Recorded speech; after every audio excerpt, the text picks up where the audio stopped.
Welcome everyone, my name is Marjorie and I appreciate you stopping by my channel. Today I am participating in Heidi Sonboul's Summer DIY Challenge, and I am so glad to be participating with all of these other creative people sharing their DIYs. So please be sure to go check out the playlist and look at everybody else's video. If you're coming from the playlist, thank you for stopping by, and I hope that you would like to join the family and leave me a comment below. So my first DIY, I am using a couple stencils, one from the Dollar Tree, one from Walmart. I am using this beautiful scrapbooking paper, and I'm just going to take and Mod Podge it to this flat canvas. I don't really remember where I got the flat canvas from, but I'm sure it wasn't very much. And then I've also got this really cute package of watermelon napkins that I got from the Dollar Tree. As you see it in the package, it's kind of folded up in quarters, and when you unfold it, it comes into one big circle of like a big slice, and it's just absolutely cute. So what I'm going to do here after I Mod Podge all this paper down is I'm taking half of the napkin and I am going to Mod Podge it to the craft paper. And what I tried to do here was actually tried to place it on here where it kind of covers up the majority of the area where the two papers meet, because you can see a little bit of a crease there, and I think it worked out perfectly. So then I add another layer of the Mod Podge on top, and I go ahead and let that dry.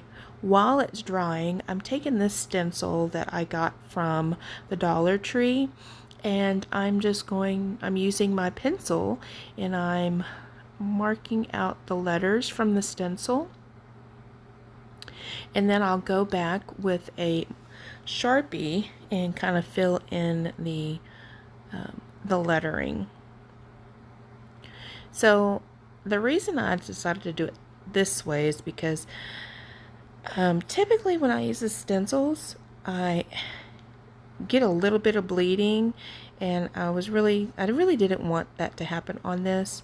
I know there's ways that you can go ahead and excuse me, keep it from happening, but I haven't tried it yet. That's something I really need to try. I just couldn't remember the whole method, and I was trying to get the project done, so I didn't want to take the time to go back and find the method. I think it has something to do with maybe Mod Podging first and then using paint to stencil with. So here I tried to use the larger stencils from Walmart and decided that it just wasn't going to fit. So after I go ahead and fill in the letters from the Dollar Tree stencil, I go ahead and end up freehanding the word sweet. So the whole phrase is "life is sweet," and I think it turned out really cute.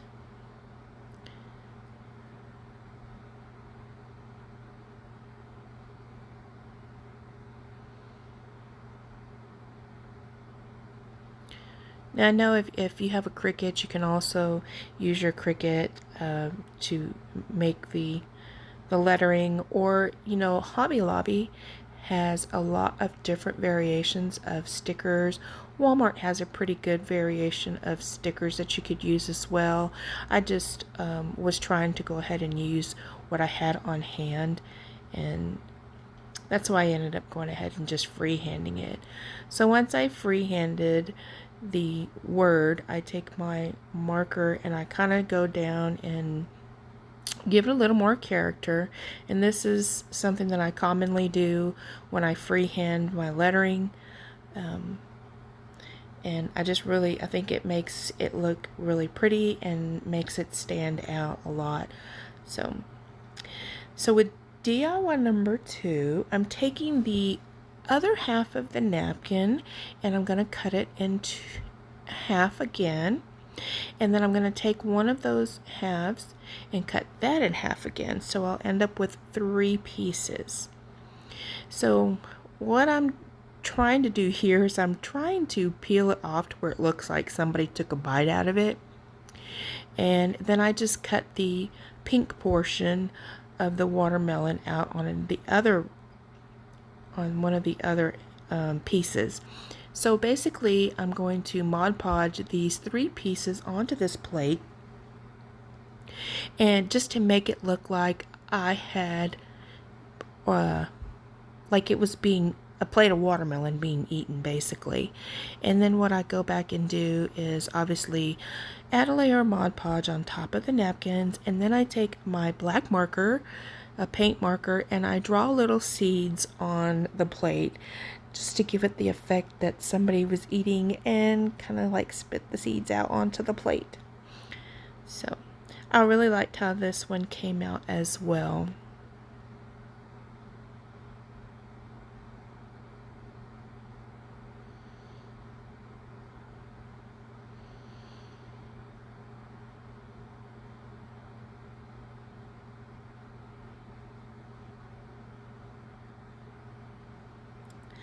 So for my third DIY, I am excuse me, taking a couple of different paints. I've got this green apple barrel paint, and then I've got this yellow Waverly chalk paint, and I'm mixing them together to kind of make a lighter green.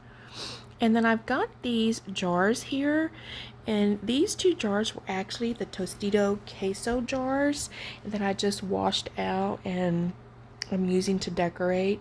So I'm taking the mixed paint and I am giving the entire jar a good coat of the paint, excuse me, and then I'll let that one dry. So then on my second one, I just take this pouncer, excuse me, and I just go around the bottom of the jar.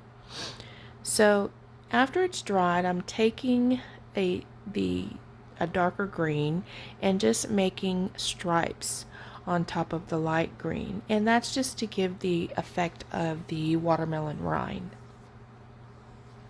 On the other one, I didn't show it, but I did paint the top portion like a pinkish red color, and I'm just adding the rind color to it, the dark green to the rind, and just giving it a little extra look. And then I go in and add a little bit of my white chalk paint just to give it a little separation. And then I will also go in with my black paint marker and draw in some little seeds all over the top of the jar.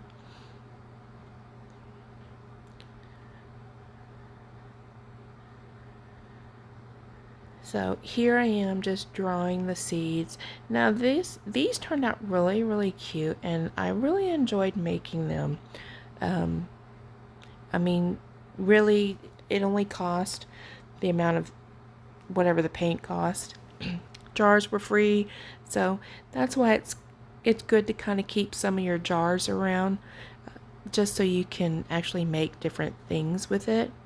So just to hide the threads on the jar, I took some of the, oh, and look, there's my little grandbaby's feet. He's so precious. He was with me this weekend, and I miss him already. He's gone home. But, okay, so back to what I was saying. I just wrapped some jute cord that I got from Walmart around the top just to hide the threads of the jar, and then I go and tie a little bow on there and glue it onto the jar just to give it some extra cuteness, and I thought it was a wonderfully added touch. Now for the other jar with the rinds, I don't do that because I actually put the florals in it, and it covers those threads, but you'll see that at the end of the video.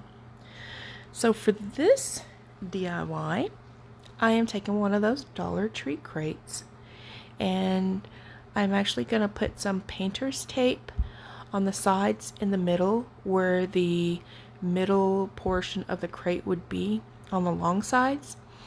And I'm going to paint the very top. I'm going to paint all of that red. And then I will paint the bottom portion green. And then once those dry, I'll go ahead and paint the middle portion like a kind of like a pink magenta. I'm sorry, I can't remember the name of the color, but it's a really pretty pink. It's the basically the same pink that I had used for the jar. And I'm just making a little faux book. I'm sure you already figured it out. And then excuse me. I think I end up giving everything just one good coat with the acrylic paint, and it worked pretty well.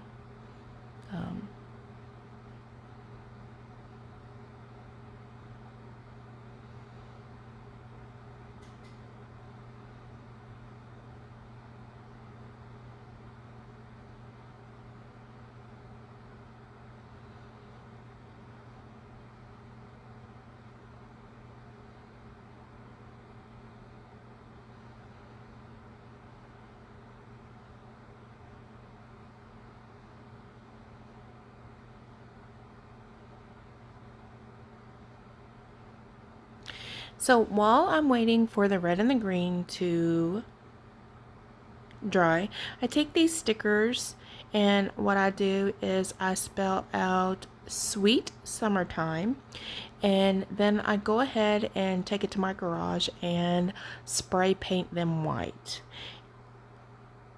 And I don't show it, but I actually do paint the middle portion, and then I go ahead and add the letters onto the faux book and add a little ribbon.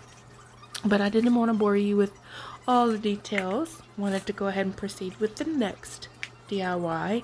And this one was so easy, and it turned out so pretty. Now guys, I love plaid, gingham, buffalo check, all of that stuff. I don't know, I'm just obsessed. So I'm taking this canvas from the Dollar Tree, and I'm just cutting off the canvas. Now I did want to make sure I didn't just rip it off, because I am going to do a reverse canvas look on here. I have a hard time getting a lot of these staples out of these canvases, so I didn't bother to try to have to do that. So it's going to get covered up anyway. So what I do is I take this canvas and I go ahead and put some Mod Podge on there, and I use this beautiful pink and white gingham, that scrapbooking paper that I got from Hobby Lobby, and I just Mod Podge that right on top of there.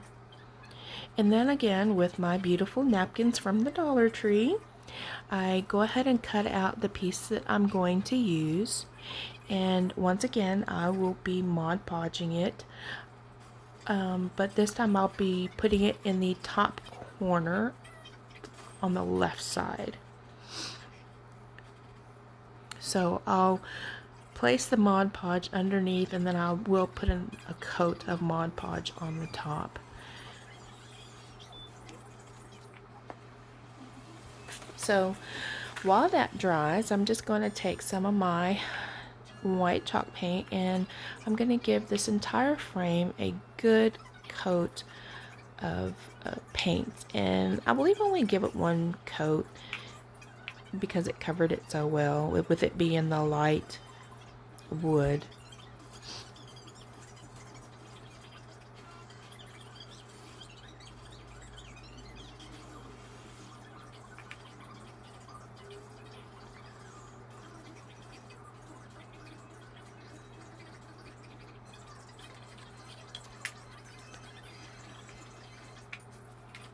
So then I'll go ahead and put that aside, and I'll try to finish up my sign.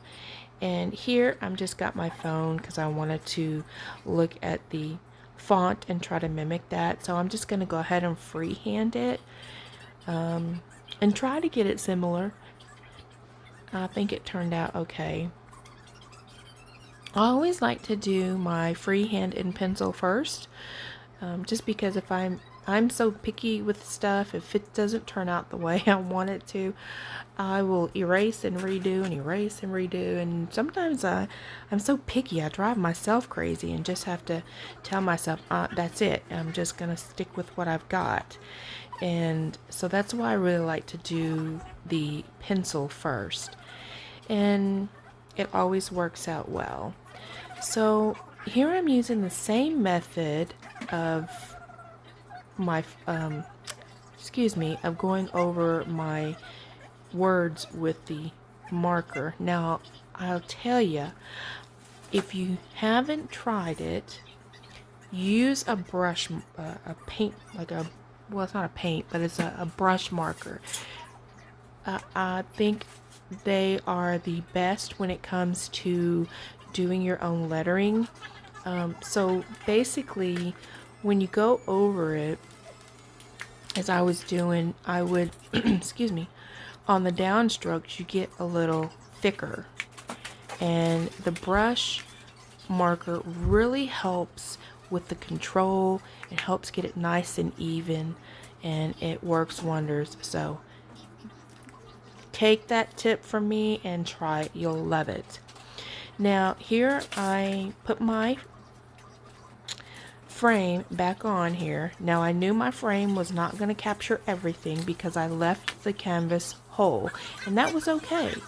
I was good with that, and I still enjoyed that little piece of that watermelon that's showing in the corner. And just to top it off, I had this beautiful pink and white gingham ribbon from the Dollar Tree that I just had to add for that extra touch. And here I don't dovetail it on the small ones. Small ribbons like this, I don't dovetail. I just always cut at an angle. And it's so cute. So here's all of my projects put together. They're so sweet. And it makes me think about summer, and I just absolutely love it. Watermelon is just so refreshing.